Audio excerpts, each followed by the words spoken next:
애독자 여러분 안녕하세요. 유튜버 책보고입니다. 자, 오늘은 제가 소장하고 있는 책 중 도난 가는 길이라는 책을 가지고 나왔습니다.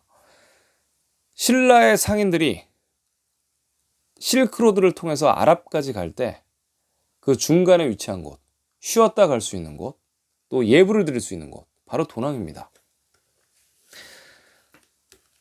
자, 이 중간 위치, 아랍과의 중간 위치에 있는 이 도낭에는 오아시스도 있고요. 또 이렇게 바위 산이 있어서 여기 이제 구멍을 뚫고 여기서 이제 쉬기도 하고 예불을 드리기도 했다고 합니다.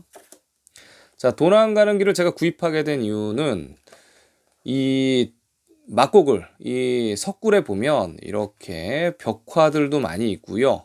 부처님 상도 있고 그렇습니다. 이런 정보들이 이 책이 이제 2001년도 출간이 된 책인데 약 20년이 넘었죠. 이때는 이런 정보가 없었어요. 그래서 제가 이 벽화들을 보려고 구매한 책이고요. 지금 현재는 인터넷이나 유튜브에 이거보다 더 좋은 사진이나 영상들이 아마 남아 있을 겁니다. 그래서 굳이 이 절판된 책을 구입하시려고 노력 안 하셔도 괜찮고요. 내용적인 부분에서는 아무 내용도 없어요. 실제로. 그래서 내용이 별로 없습니다. 그래서 일반적으로 제가 오늘은 이런 벽화들, 그다음 불상, 그리고 또 신라인, 또 해초 스님에 대한 얘기를 이 책을 빌어서 할까 합니다. 제가 이제 20년 전에도 이런 책을 사면 항상 이렇게 표기도 해놓고 또 도움이 되는 자료를 이렇게 제가 붙이기도 해요. 여러 가지 이제 붙인 자료도 있습니다. 보시면 당시에도 이제 중국 대륙을 좀 붙여놨는데 보시면 여기가 이제 한반도고요. 여기가 이제 산둥반도입니다. 산둥반도고 보시면 이제 신라의 일식 관측 지역이 이쪽에서 나타난단 말이에요. 안의성에서 나타나고 이제 한반도 경주에서 나타나는데 아랍 상인들과의 기록을 보면 이제 무역을 할 때 이제 양장을 통해서 이렇게 내려가는 길도 있고요. 그다음에 한반도에서 이렇게 실크로드를 타고 올라가는 길도 있죠. 보시면 이제 중국 한족들 보면 이제 요 시안이 여긴데요. 시안 쪽에서 수나라, 당나라 수도가 있었다고 하면 자, 이 시안과 도낭이 굉장히 멀리 떨어져 있습니다. 굉장히 멀죠. 그래서 이 도낭석굴, 이 지역은 신장 위구르 자치구, 그러니까 백인들이죠. 예. 이슬람 종교인 위구르 자치구, 그다음에 또 여기 보시면 이제 티벳, 토욕족들이 항상 이곳을 점령하기도 하였습니다. 보시면 한족들과 굉장히 거리가 멀다고 보실 수 있습니다. 아랍 문서에는 신라가 이쪽 깐수, 그러니까 이제 감숙성인데요. 깐수의 건너편에 있는 나라로 묘사가 되고 있습니다. 그래서 신라 상인들이 도낭석굴에서 쉬어가고 이쪽으로 실크로드를 따라서 이동했다 이렇게 보시면 되겠습니다. 자, 막고굴이라고 얘기를 하는데요. 이런 이 굴들, 뭐 예배를 드리기도 하고 여기서 이제 쉴 수도 있는 이런 굴들이 총 한 중국에서는 492개, 총 한 500개 가까이가 있다고 하고요. 일반 관광객들한테 보여주는 굴들은 몇 개 안 된다고 합니다. 주로 이제 이런 굴들에 들어가면 이렇게 불상도 있고요. 벽화도 있고 이렇다고 하네요. 모든 막고굴은 이제 동양이라고 합니다. 그러니까 아침에 일어나면 이제 해가 이쪽으로 비쳐서 예불을 드릴 수 있게끔 이렇게 돼 있다고 하네요. 자, 제가 이 책을 구매하게 된 이유는 이 벽화들, 그러니까 이 돈항에 근무하시는 분이 우리 고구려나 백제 사신들을 보면 예전부터 이제 벽화에 이렇게 조우관, 그러니까 새 깃털을 쓴 모자를 쓰고 있어요. 천손 사상이기 때문이죠. 하늘에서 내려왔고 그다음에 아래에서 태어나고 신성한 존재이기 때문에 이렇게 조우관을 썼었죠. 그래서 이런 그 고구려 백제 사신들이 나와 있는 벽화가 약 한 40여 개 된다. 이렇게 얘기를 하고 있습니다. 이쪽에서요. 그래서 여기도 이제 조우관을 쓰고 있고요. 여기도 이제 조우관을 쓰고 있죠. 그래서 이 새 깃털, 그다음에 이제 몇 개냐, 어디에 꼽느냐에 따라서 관직들이 조금씩 다른 걸로 알고 있습니다. 자, 이렇게 이 도낭 막고굴에 이런 벽화들도 있고요. 또 스님들의 어떤 책들, 기록 문서들이 굉장히 많은데요. 청나라 말기에 도굴이 됐죠. 판매가 많이 되고요. 그래서 이제 프랑스의 그 유명한 펠리오, 그다음에 이제 일본의 그 유명한 오타니. 자, 여기 이제 돈을 주고 서류들을 많이 사오고 또 안 주면 겁박을 해서 뺏어가고 뭐 여러 가지 일이 있었다고 합니다. 그래서 굉장히 많은 서류가 여기에 있었고요. 또 벽화들도 지금 현재도 많이 있는 걸로 알고 있고 중국 당국에서 또 우리와 관련된 또 신라에 관련된 막고구를 개방을 안 한다는 얘기도 있어요. 자, 이제부터 이제 해초 스님에 대해서 좀 말씀을 드릴 건데요. 자, 이 프랑스에 아까 펠리오라는 그 친구가 해초 스님의 기록을 뭐 구매를 했든지 가져가게 돼서 이제 알려진 게 얼마 안 됐어요. 보니까 이제 신라죠. 신라의 해초 스님인데 이것도 신라의 해초 스님이라고 밝혀진 게 또 일본 사람들을 통해서예요. 이 문서가 온전하게 다 이 프랑스 아이가 가져간 게 아니고요. 또 일본이 추후에 또 몇 년이 지나서 또 여기를 방문을 해서 가져갔는지도 모르겠습니다. 왕오 천축국전이라는 건데요. 이 왕이라는 거는 이제 왕래하다 왕이에요. 왕래하다 왕이고 오천축. 그러니까 이제 천축이 이제 인도잖아요. 천축. 천축으로 가잖아요. 거기에 대한 이제 횡단을 하고 들른 이야기를 담은 내용입니다.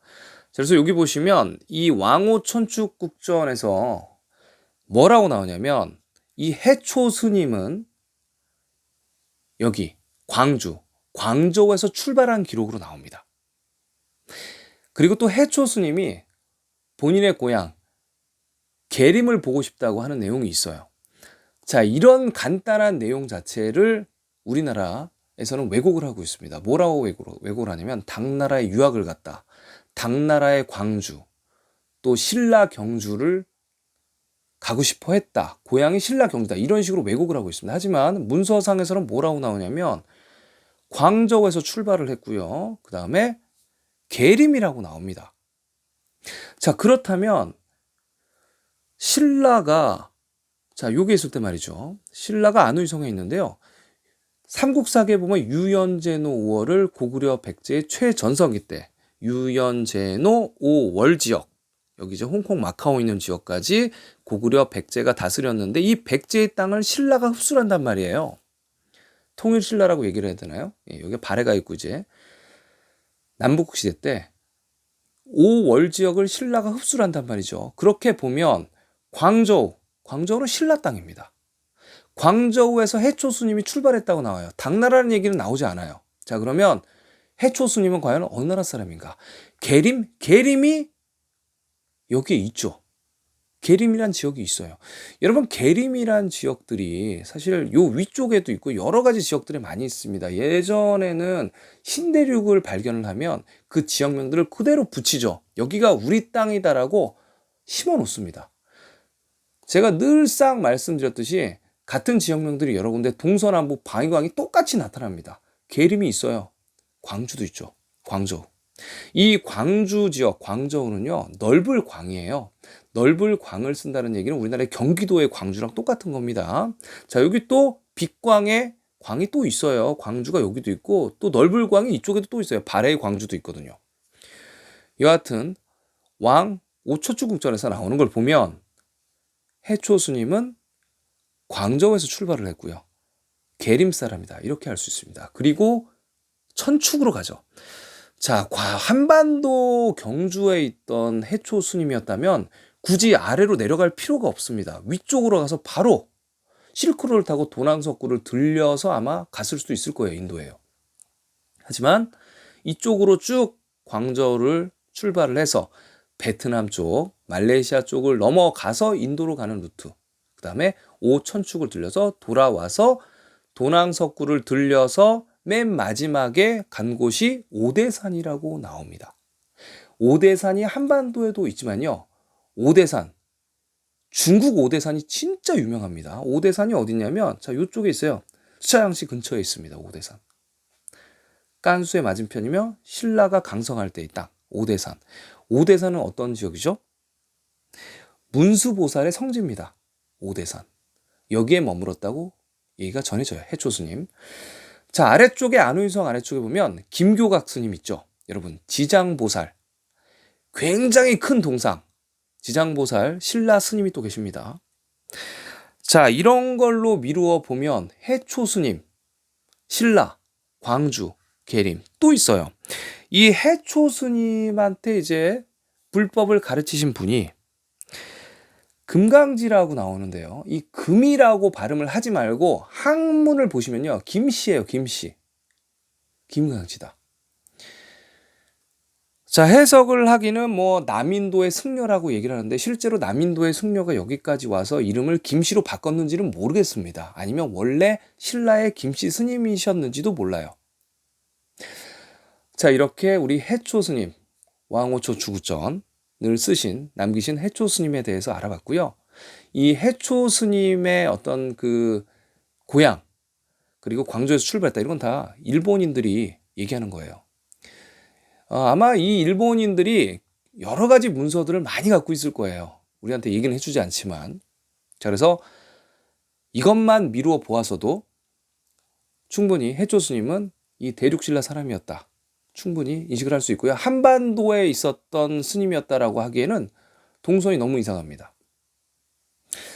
저는 이제 도난 가는 길, 자, 이 책을 통해서 제가 해초 스님을 말씀을 드렸고요. 또 여러 가지 약 40여 개의 벽화가 우리 선조들을 보여주고 있다.